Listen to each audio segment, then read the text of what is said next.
I was raised in a single-father family, and my father has been prone to illness since I was little, and we were poor. After graduating from high school, I started working to provide for my family.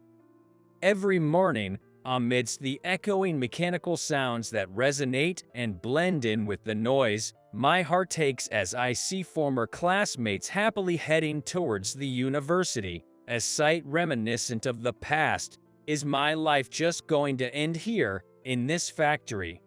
In such a gloomy mood, I watched my friends.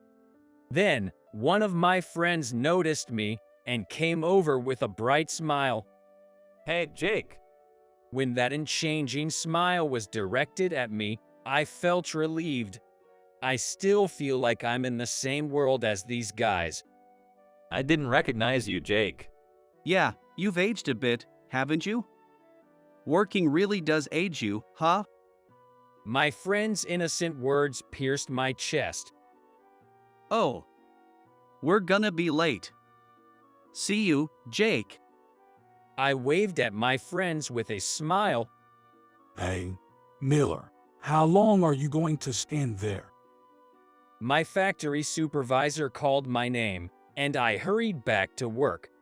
I feel like their world is no longer one I could fit into, which gives me a heartache.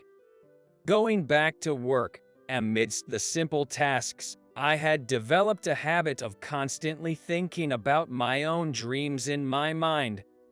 I had a dream too. I had a dream of becoming a doctor.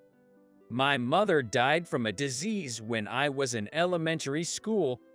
As a little kid, holding my mother's hand as she drew her last breath, I felt her hand was still slightly warm, and I couldn't help but think that she could be saved. She's definitely still alive. That's what I convinced myself of. Now, I understand that nothing could be done at that time, but back then, I thought, why can't we save lives that can be saved? Why are we giving up? This made me aspire to be a doctor someday. But as I grew older, I began to realize that my family was poor and that dreaming such a thing was impossible for me. I knew my life was beyond my control, almost as if I had given up. When I, exhausted from work at the factory, returned home, my father had prepared dinner for me. Hey, Jake. Hey, Dad? My father was the epitome of a good dad. He raised me single-handedly, worked tirelessly, took care of the house, attended school events. He truly gave it his all. It happened when my dad served me my portion of the meal. Cough, cough. With a big cough, my father began to clutch his chest and cough uncontrollably. Dad, you okay? He couldn't respond to my word, leaning against the table, and the glass on the table toppled with a clatter and fell to the floor. The shattered glass. I reached out my hand to my father, who was about to fall onto the shards. Dad. But my hand didn't reach my father. With a thud, he fell onto the floor. I called an ambulance with trembling hands for my unconscious father. With a loud siren echoing, my dad received every desperate life-saving measures in the ambulance. When we got to the hospital, they immediately took Dad away, and I was left pacing up and down the sterile white corridors, occasionally stopping in front of my dad's room. What if my dad disappears in front of me just like my mom? Yeah, an ominous premonition kept crossing my mind. And that premonition came true. Now, I'm sitting here in my dad's funeral suit. To be honest, I can't remember much since the moment I was told at the hospital that my dad had passed away. I remember at least calling my grandma, but even now, looking at my dad's portrait, it doesn't feel real. Even though I saw his remains, it feels like my heart isn't here, as if it's floating. I was staring at my dad's smiling face in the portrait, Jake, let your aunts take care of things. Relatives are bustling around me, saying that my grandma couldn't come because she's in a nursing home with bad legs. I remember she cried a lot when I told her that my dad had died over the phone. But what will you do, Jake?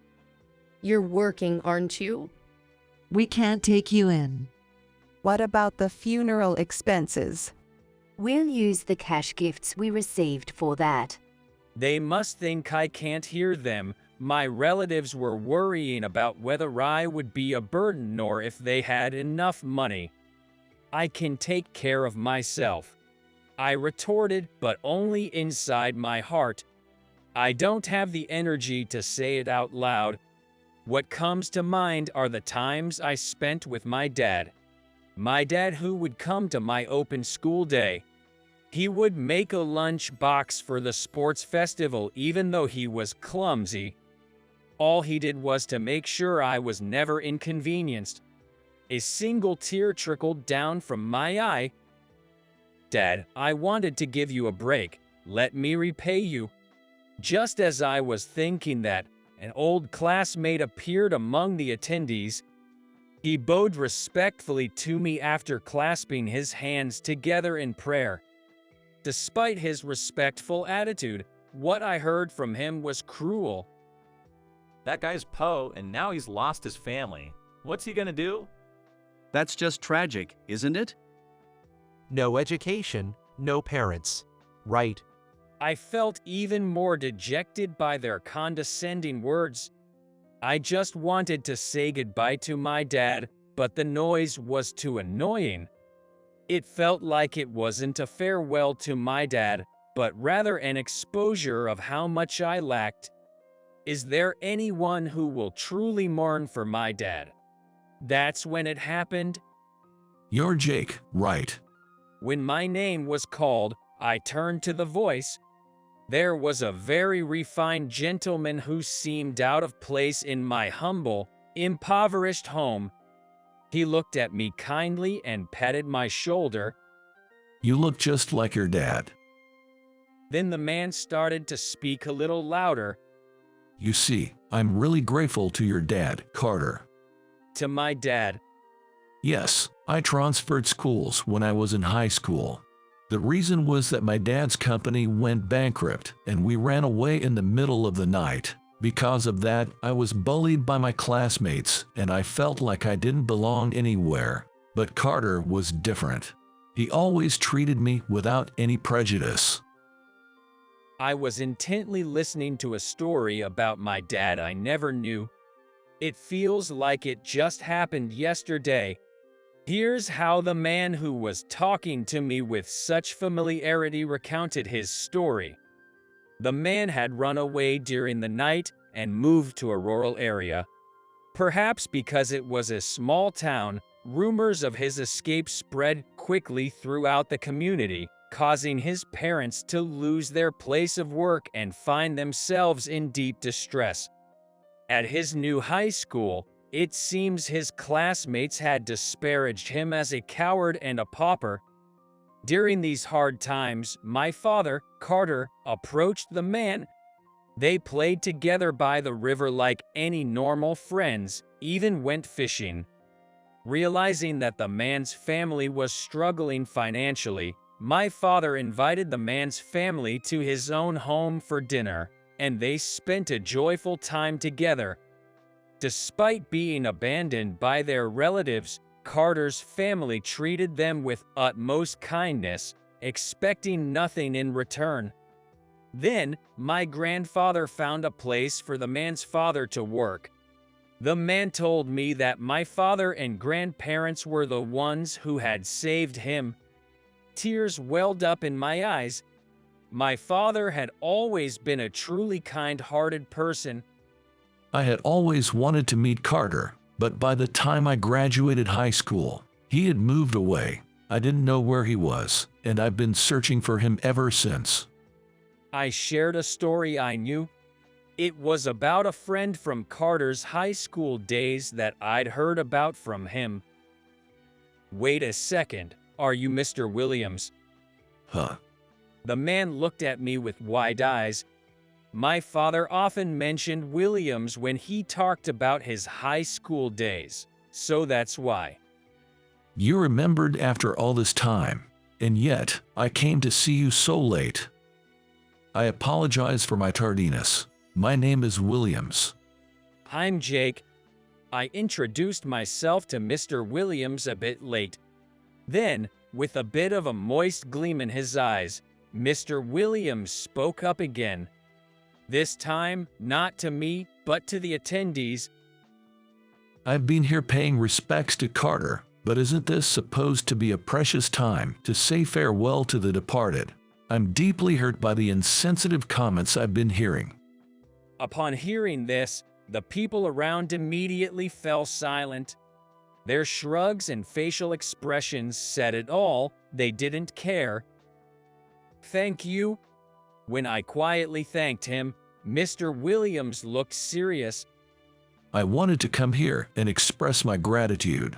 I owe my life to Carter. Therefore, Jake, I want you to let me thank you. I couldn't understand what Mr. Williams was talking about. That's too much of an exaggeration. If Carter and your parents hadn't helped my family back then, I wouldn't be here today. Carter taught me the importance of being kind and caring towards others. With those values, I started running my own business. Because I was always able to work compassionately, my business prospered, and I was able to repay my parents' debts. But all of this, it's all thanks to Carter. I realized just how much my father meant to him. It made me proud of my father, and I was glad to be his son. Jake, you really take after Carter. Do you think so? People often tell me I resemble him in appearance, so I thought that might be it. But as Mr. Williams looked at me, he smiled kindly. Just from watching you here for a short while, I can tell.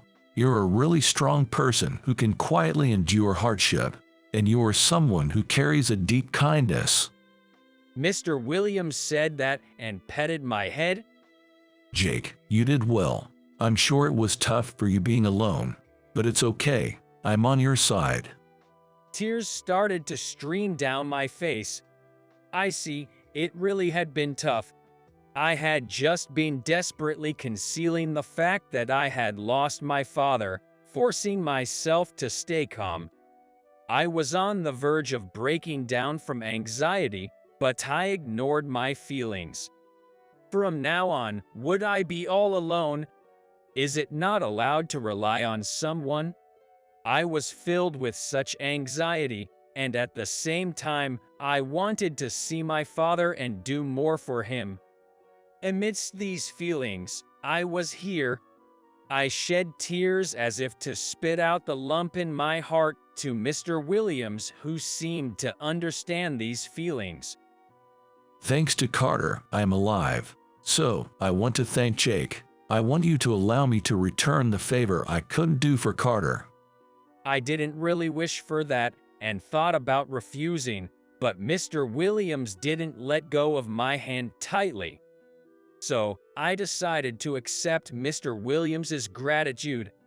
From there, it was a series of events. Mr. Williams ended up paying for the funeral expenses. I said there were condolences, but Mr. Williams said, "Jake, you keep this money." And then, Mr. Williams did everything for me. I was really grateful for his thoughtful gesture. The heartless words of the attendees heard during the funeral were gone. And when I got to the crematorium, I saw my father's smoke stretching out into the blue sky. My father must have been worried about me too. But with Mr. Williams's gratitude, I felt truly refreshed that we had a good ceremony. Dad, it's okay now. I'll live positively. But Mr. Williams's gratitude was not over. A miracle happened to me. Mr. Williams offered to send me to college. and he said he would give me living expenses until I get into society and told me to quit my job. Mr. Williams supported me in the form of cheering for my dream. I felt like my stalled time was moving. I studied desperately so as not to betray Mr. Williams's feelings. I was also conscious of not indulging myself, saying, "This is really a miracle." And now I am studying at the medical school. I don't want to see children like me. I want to save people who lose their parents, give up their dreams, despair, and become lonely. I am just lucky to be able to spend my time like this. But there are people in this world who hit rock bottom. I want to give back more to those around me for the blessings I have. I think so. Jake. Mr. Williams.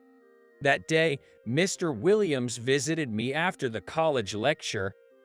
How are you doing lately?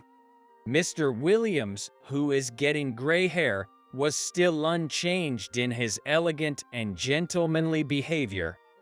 Lately, well, the study is difficult, but I'm working hard. Carter would be very happy. Saying that, Mr. Williams smiled gently.